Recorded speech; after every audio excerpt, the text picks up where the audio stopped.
देखो यार, अगर तुम लोग एईडब्ल्यू के हार्डकोर फैन हो तो ये वीडियो तुम्हारे लिए होने वाली है, क्योंकि एईडब्ल्यू के एचबीओ मैक्स पर 16 मिलियन व्यूवरशिप को लेकर बैक स्टेज से काफी बड़ी रिपोर्ट आ रही है। एनजेपीडब्ल्यू का एक करंट चैंपियन कंपनी को लीव कर रहा है। एईडब्ल्यू का upcoming collision show 3 hour special होने वाला है। तो वहीं ब्रिट बेकर के एईडब्ल्यू पर फ्यूचर को लेकर बैक स्टेज से मेजर अपडेट आ चुकी है। तो गाइस चलिए बिना किसी देरी के शुरू करते हैं इस वीडियो को। और गाइस सबसे पहले बात करेंगे एईडब्ल्यू सुपरस्टार डीएमडी ब्रिट बेकर की। बात करें अगर यहाँ पर ब्रिट बेकर की, तो गाइस ये बात तो हम सभी लोगों को मालूम है, ब्रिट बेकर काफी लंबे टाइम से एईडब्ल्यू के टेलीविजन पर अपीयर नहीं हुई है और लगातार एईडब्ल्यू से गायब रहने के बाद अभी हफ्ते फाइटफुल सेलेक्ट की तरफ से डीएमडी को लेकर लेटेस्ट अपडेट सामने आ रही है, जहां पर फाइटफुल सेलेक्ट ने इस चीज को कंफर्म किया है कि आज से करीबन 2 से 3 महीने पहले एईडब्ल्यू के अंदर ब्रिट बेकर को लेकर लॉकर रूम में काफी ज्यादा हीट था और कंपनी के अंदर ऐसे बहुत सारे मेल और फीमेल रेसलर्स हैं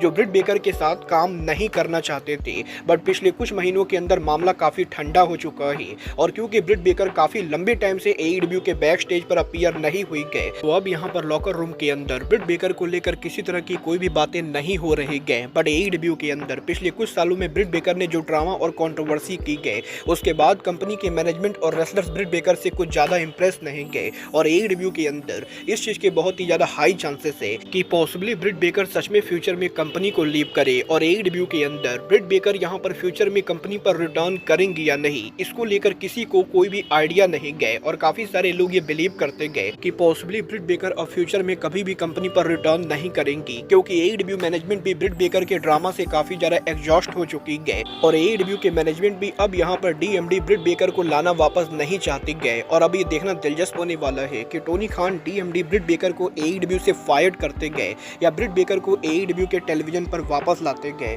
बट गाइस चलिए फिलहाल आगे बढ़ते और बात करते हैं एनजेपीडब्ल्यू के current IWGP tag team champion Jeff Cobb की। बात करें अगर यहाँ पर जेफ कॉब की, तो गाइस ये बात तुम सभी लोगों को मालूम है, एनजेपीडब्ल्यू के लास्ट साकुरा जेनेसिस पेपर व्यू के ऊपर जेफ कॉब टेट्सुया नाइटो हिरोमू को हराकर एनजेपीडब्ल्यू के न्यूएस्ट टैग टीम चैंपियन बने थे और जेफ कॉब के चैंपियन बनने के बाद ही अब यहाँ पर जेफ कॉब कंपनी को लीव कर रहे गए। गाइस यहाँ पर पिछले कुछ टाइम से इस चीज को लेकर रूमर चल रही थी कि जेफ कॉब एनजेपीडब्ल्यू कंपनी को लीव करने वाले गए और वो यहाँ पर अमेरिका आकर डब्ल्यूडब्ल्यू या एईडब्ल्यू जैसी कंपनी को ज्वाइन करेंगे। और अब यहाँ पर इंटरनेट पर लगातार जेफ कॉब के डब्ल्यूडब्ल्यू पर आने के रूमर्स के बाद अब यहाँ पर आज एनजेपीडब्ल्यू ने ऑफिशियली ये अनाउंस कर दिया है कि जेफ कॉब कंपनी को लीव कर रहे गए। गाइस यहाँ पर एनजेपीडब्ल्यू ने ऑफिशियल स्टेटमेंट जारी करते हुए ऑफिशियली इस चीज को अनाउंस कर दिया है कि जेफ कॉब आने वाले एक हफ्ते में कंपनी को लीव करेंगे और 19 अप्रैल के ऊपर जेफ कॉब एनजेपीडब्ल्यू में उनका लास्ट मैच रेसल करेंगे,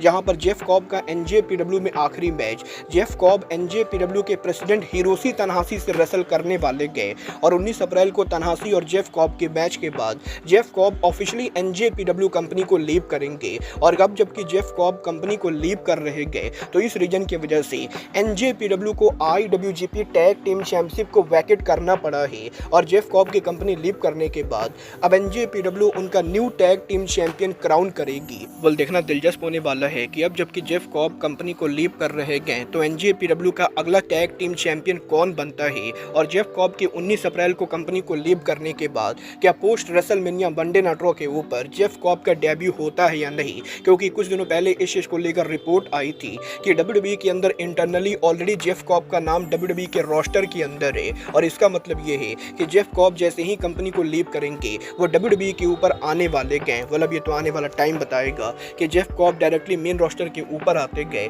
या वो एनएक्सटी के ऊपर जाते गए। बट गाइस चलिए फिलहाल आगे बढ़ते और बात करते हैं एईडब्ल्यू के बिग अचीवमेंट की। गाइस यहाँ पर एईडब्ल्यू ने इस हफ्ते उनके कोलिजन शो को स्प्रिंगफील्ड सिटी से किया था और यहीं एईडब्ल्यू के डायनेस्टी के फॉलआउट कोलिजन शो के स्प्रिंगफील्ड से लाइव होने के बाद अब सिटी के मेयर के द्वारा एईडब्ल्यू कंपनी को एक बड़ा अवार्ड दिया गया है, जहां पर सिटी के मेयर ने ऑफिशियली ये अनाउंस कर दिया है कि अब से यहां पर हर साल यूएसए में 12 अप्रैल के ऊपर स्प्रिंगफील्ड सिटी के अंदर ऑल एलीट डे मनाया जाएगा और 12 अप्रैल को ऑफिशियली यहां पर इस सिटी के अंदर अब यहां पर एईडब्ल्यू डे के नाम से अनाउंस कर दिया गया है। और कल यहां पर एईडब्ल्यू कोलिजन के शुरू होने के पहले एईडब्ल्यू सुपरस्टार थंडर रोजा यहां पर स्प्रिंगफील्ड सिटी के मेयर के ऑफिस गई थी, जहां पर थंडर रोजा के द्वारा ऑफिशियली यहां पर इस बिग अचीवमेंट को लिया गया और अब यहां पर स्प्रिंगफील्ड के अंदर आने वाले सालों के अंदर 12 अप्रैल को ऑफिशियली ऑल एलीट डे होने वाला है। वेल गाइज ये तो बात हुई AEW के बिग अचीवमेंट की, बट गाइज बात रहे AEW के कोलिजन शो की, तो अब मैं आपको बता दूं AEW कंपनी जून महीने के अंदर उनका पहला 4 घंटे का लाइव शो करने वाले गए, जो यहां पर AEW का डायनामाइट कोलिजन का back to back fighter fest होगा। बट AEW के पहले 4 घंटे के लाइव शो से पहले अब AEW कंपनी पहली बार 3 घंटे का लाइव कोलिजन करने वाले गए। गाइज यहां पर AEW कंपनी TNT नेटवर्क के ऊपर पॉसिबली यहां पर इस महीने के एंडिंग पर उनका 26 अप्रैल का कोलिजन शो 2 घंटे की जगह 3 घंटे का करेगी, क्योंकि करंटली यहां पर TNT नेटवर्क के शेड्यूल के ऊपर 26 अप्रैल को AEW कोलिजन शो की टाइमिंग रात में 8:30 बजे से 11:30 बजे तक की दिखा रही गए। और गाइड यहां पर AEW के अंदर पॉसिबली यहां पर 26 अप्रैल को NBA प्लेऑफ के बाद जो कोलिजन ब्रॉडकास्ट होगा वो कोलिजन शो 2 घंटे की जगह 3 घंटे का होने वाला है। और देखना दिलचस्प होने वाला है कि क्या सच में AEW कंपनी 26 अप्रैल को कोलिजन शो को 3 घंटे का करती है या नहीं। अगर यहां पर 26 अप्रैल को 3 आवर स्पेशल कोलिजन शो होता है तो 3 घंटे के कोलिजन को कैसी व्यूअरशिप मिलती है। वेल गाइज ये तो बात ही AEW के 3 आवर स्पेशल कोलिजन शो की,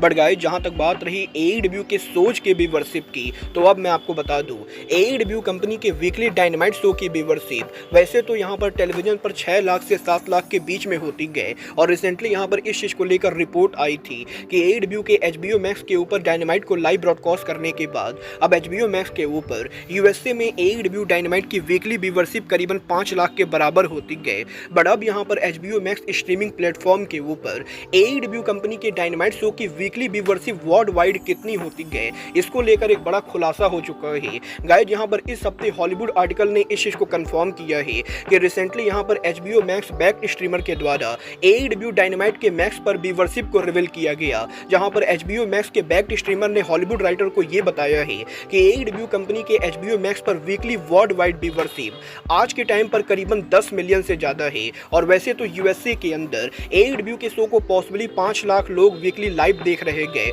बट HBO मैक्स के ऊपर जिन भी कंट्रीज के अंदर AEW का शो मैक्स के अंदर अवेलेबल है उन सभी कंट्रीज की व्यूअरशिप को मिलाकर वर्ल्ड वाइड आज के टाइम के ऊपर करीबन यहां पर 10 मिलियन लोग वीकली बेसिस पर डायनामाइट को लाइव देखते गए। और गाइड यहां पर AEW कंपनी आज के टाइम के ऊपर HBO मैक्स के ऊपर वर्ल्ड वाइड 10 मिलियन व्यूअरशिप को पुल कर रही गए। और साथ ही में HBO मैक्स के बैक स्ट्रीमर ने हॉलीवुड राइटर को यह भी कंफर्म किया है कि AEW कंपनी ने 2025 के ओपनिंग के ऊपर HBO मैक्स के ऊपर जो उनका प्रीमियर एपिसोड ब्रॉडकास्ट किया था उस एपिसोड को करीबन 16.2 मिलियन व्यूअरशिप मिली थी। और HBO मैक्स पर AEW के पहले शो को करीबन 16 मिलियन लोगों ने लाइव देखा, जो यहां पर HBO मैक्स के ऊपर AEW के बाकी सभी डायनामाइट के मुकाबले अब तक की हाईएस्ट व्यूअरशिप है। और AEW कंपनी HBO मैक्स पर वर्ल्ड वाइड जो ऑडियंस पुल कर रही गए, वार्नर मीडिया उस चीज से काफी ज्यादा हैप्पी गए, और वार्नर मीडिया के एग्जीक्यूटिव AEW के शो को उनके स्ट्रीमिंग प्लेटफॉर्म पर लेकर काफी ज्यादा हैप्पी गए। और अगर यहां पर ये रिपोर्ट सही गए तो ये यहां पर सच में AEW के लिए गेम चेंजर है, क्योंकि अगर यहां पर AEW कंपनी मैक्स के ऊपर वर्ल्ड वाइड हर हफ्ते 10 मिलियन ऑडियंस को ला रही गए तो ये AEW के ग्लोबल रीच के लिए बहुत ही ज्यादा फायदेमंद होने वाला है। और आगे चलकर HBO मैक्स के द्वारा AEW कंपनी वर्ल्ड वाइड और ज्यादा ऑडियंस को उनकी कंपनी की तरफ ला सकती है। और HBO मैक्स के साथ AEW का स्ट्रीमिंग डील सच में AEW के वर्ल्ड वाइड ऑडियंस के लिए गेम चेंजर होने वाला है। वेल गाइज फिलहाल के लिए अब आज के इस वीडियो में बस इतना ही। मैं मिलता हूँ आपसे अपने अगले वीडियो में, बट गाइज तब तक के लिए goodbye, good night and bang.